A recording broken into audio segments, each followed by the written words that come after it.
Hi guys, welcome to our channel Mahir Shaikh. నేను మీ Sumayya. ముందుగా మన ఛానల్ని సబ్స్క్రైబ్ చేసుకోండి, పక్కనే బెల్ ఐకాన్ కూడా ఉంటుంది, దాన్ని యాక్టివేట్ చేసి పెట్టుకోండి.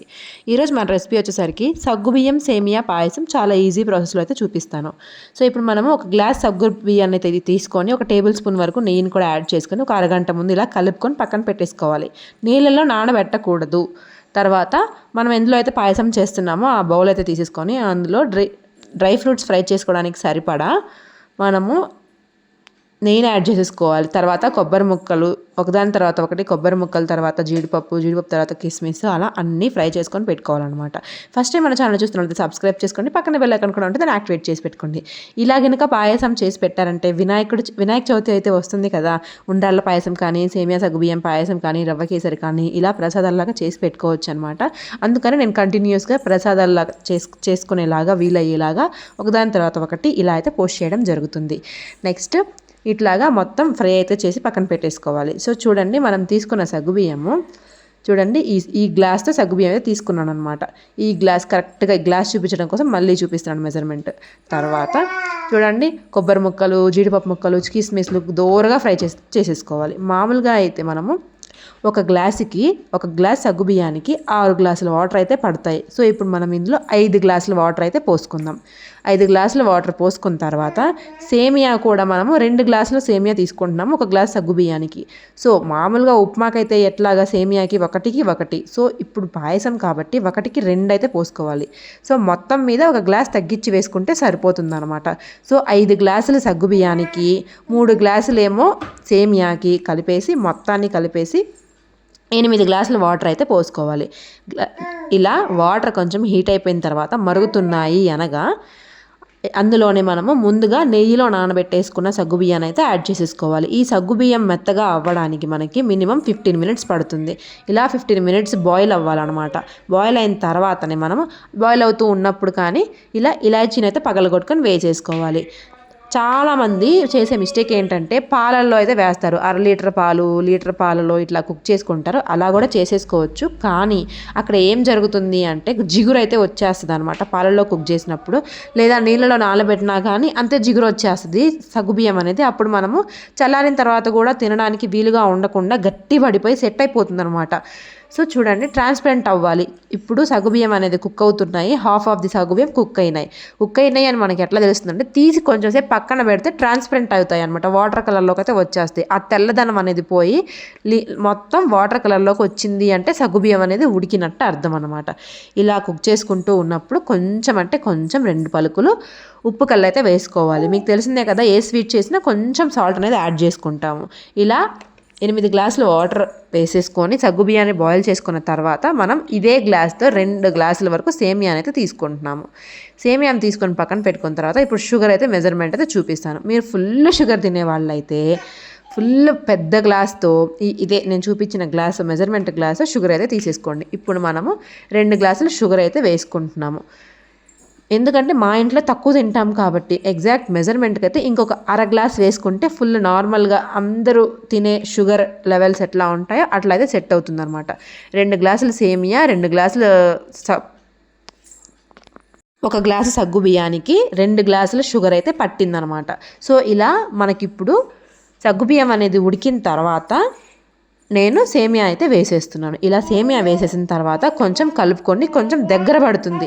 మనం ఇంకా పాలు వేసుకోలేదు కాబట్టి కొంచెం దగ్గర పడ్డట్టు చిక్కబడ్డట్టు అనిపిస్తుంది. ఏం పర్వాలేదు. షుగర్ వేసిన తర్వాత మళ్ళీ కరిగి వాటరీ కన్సిస్టెన్సీ అయితే వచ్చేస్తుంది అనమాట. సో ఇప్పుడు మనము ఎక్కువ షుగర్ తినే వాళ్ళైతే ఇంకొక 1/2 గ్లాస్ కూడా యాడ్ చేసేసుకోవచ్చు. సో మా ఇంట్లో తక్కువ తింటారు కాబట్టి 2 గ్లాసులు అని చెప్తున్నాను. లేదు అంటే ఇంకొక 1/2 గ్లాసు 3/4 గ్లాస్ పడుతుంది అనమాట. బాగా షుగర్ తినే వాళ్ళకి అయితే అది మీ ఇష్టం వేసుకునేది. సో చూడండి, మనం తీసుకున్న గ్లాస్ సగ్గుబియ్యానికి 2 గ్లాసులు సేమియా అనేది పర్ఫెక్ట్ కొలతగా సరిపోయిందనమాట.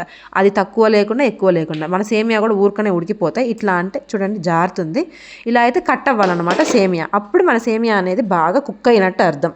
తర్వాత ఇట్లా కొంచెం సేమియా కూడా కుక్ అయింది అనగా ఓవర్ కుక్ అవ్వకూడదు, జస్ట్ కుక్ అయితే సరిపోతుంది. ఎందుకంటే ఇప్పుడు మనం షుగర్ వేసుకున్న తర్వాత ఇంకా కుక్ అవ్వాలి కాబట్టి సేమియా అనేది. సో ఈ స్టేజ్లో ఉన్నప్పుడు మనము ఒకసారి కలిపేసి దగ్గర పడ్డ తర్వాత ఇట్లాగా షుగర్ కూడా యాడ్ చేసేసుకుందాం. షుగర్ యాడ్ చేసుకున్న తర్వాత ఏమవుతుంది అంటే కొంచెం కన్సిస్టెన్సీ అంతా టెక్స్చర్ మారిపోతుంది అనమాట. ఎట్లా మారుతుందంటే కొంచెం దగ్గర పడ్డట్టు అనిపిస్తుంది, జిగురుగా అనిపిస్తుంది, మళ్ళీ వాటరీగా ఉన్నట్టు కూడా అనిపిస్తుంది. ఇలా మొత్తం కలుపుతున్నాను చూడండి. కొంచెం వాటర్ కన్సిస్టెన్సీ ఉన్నట్టే ఉంటుంది. ఎప్పుడైనా సరే సగ్గుబియ్యం పాయసం జోరుగా చేసుకోవద్దు. జోరుగా చేసుకున్నా కానీ సేమియా వేస్తున్నాం కాబట్టి ఆ వాటర్ అనేది బాగా లాగేసుకుంటుంది. ఇలా చేసుకున్న తర్వాత మనం చివర్లో సేమియా కుక్ అయ్యాక షుగర్ మొత్తము కరిగిపోయిన తర్వాత చివర్లో చల్లారుతుంది అనగా అప్పుడు మనము పాలు అనేది యాడ్ చేసేసుకోవాలి. ఆ పాల కన్సిస్టెన్సీ ఎలాగా అంటే ఇప్పుడు మనం వాటర్ ఎంతైతే వేసామో మనం ఇంకా థిక్నెస్ కన్సిస్టెన్సీని బట్టి వేసేసుకోవచ్చు అనమాట. ఇట్లా అయితే ఉంది కదా.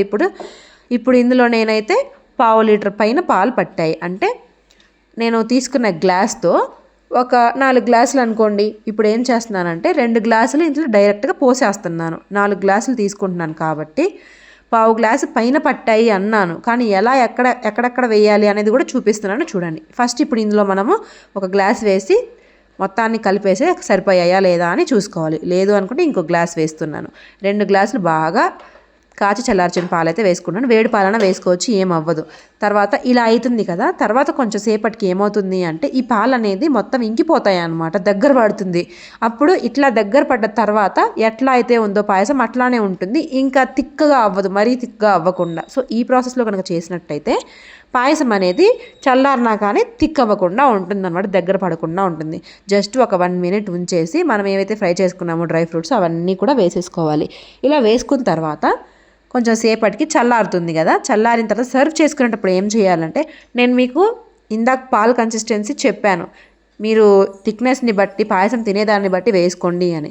కొలతల ప్రకారం అయితే 4 గ్లాసులు పడతాయి కాబట్టి ఇప్పుడు ఆ 4 గ్లాసుల్లో మనం 2 గ్లాసులు ఇందాకైతే వేసేసాం. కొంచెం చల్లారిన తర్వాత దగ్గర పడ్డాక మనం సర్వ్ చేసుకున్నప్పుడు ఏమవుతుందంటే కొంచెం థిక్గా అనిపించినట్టు అనిపిస్తుంది, థిక్గా ఉందేమో అని. అప్పుడు మనం తినేటప్పుడు మళ్ళీ ఒకేసారి తినేటట్టయితే ఆ మిగతా 2 గ్లాసులు మొత్తం పాయసంలో కలిపేసుకోండి. ఒకేసారి తినట్లేదు మిగులుతుందేమో అనుకుంటే మీరు తినేటప్పుడు కొంచెంగా సర్వ్ చేసుకునేటప్పుడు ఒక గ్లాసు కలిపేసి వేసేసుకోండి, సరిపోతుంది. అదనమాట ప్రాసెస్. సో ఎక్కువ కష్టపడే పని లేదు. ఇలా కొలతలు క్లారిటీగా ఎందుకు చెప్పానంటే 2 కలిపి చేసేటప్పుడు కొలతల్లో డిఫరెన్స్ వస్తుంది. సో అందుకోసమని మిక్సింగ్ మీకు అర్థమయ్యేలాగా మిక్స్ అవ్వకుండా దేని కొలత దానికైతే చెప్పాను. సో చూడండి, ఇప్పుడైతే పాయసం దగ్గర పడింది. మనం ఎక్కువ పాలు పోసుకున్నా కానీ ఆ టేస్ట్ అనేది బాగోదన్నమాట. అందుకోసమనే ఇట్లా లైట్గా అన్నీ మైల్డ్గా ఉండేలాగా ఇట్లా పాయసం చేసుకుంటే పిల్లలు తిన్నా కానీ జలుబు చేయకుండా అట్లా ఉంటుంది. సో చూడండి, ఇంకొక 1 అవర్ తర్వాత ఇంకా దగ్గర పడింది. ఇప్పుడు నేను ఇందులో కొంచెం వేడి పాలు అయితే కలిపాను. పాలు కలిపిన తర్వాత ఇదిగోండి కన్సిస్టెన్సీ ఇట్లా అయితే ఉంది. సో చూసారు కదా, మీరు కష్టపడే పని లేకుండా చక్కగా సేమియా సగ్గుబియ్యం పాయసం ఈ కొలతలతో చేసుకోండి. చల్లారినా కానీ థిక్ అవ్వకుండా ఉంటుంది. సో ఈ వీడియో నచ్చితే కనుక లైక్ చేసి హైప్ అని ఉంటుంది కామెంట్ సెక్షన్లో, అక్కడ మీకు నచ్చిన పాయింట్స్ ఇవ్వండి. So thank you so much for watching guys. Don't forget to subscribe. Thank you.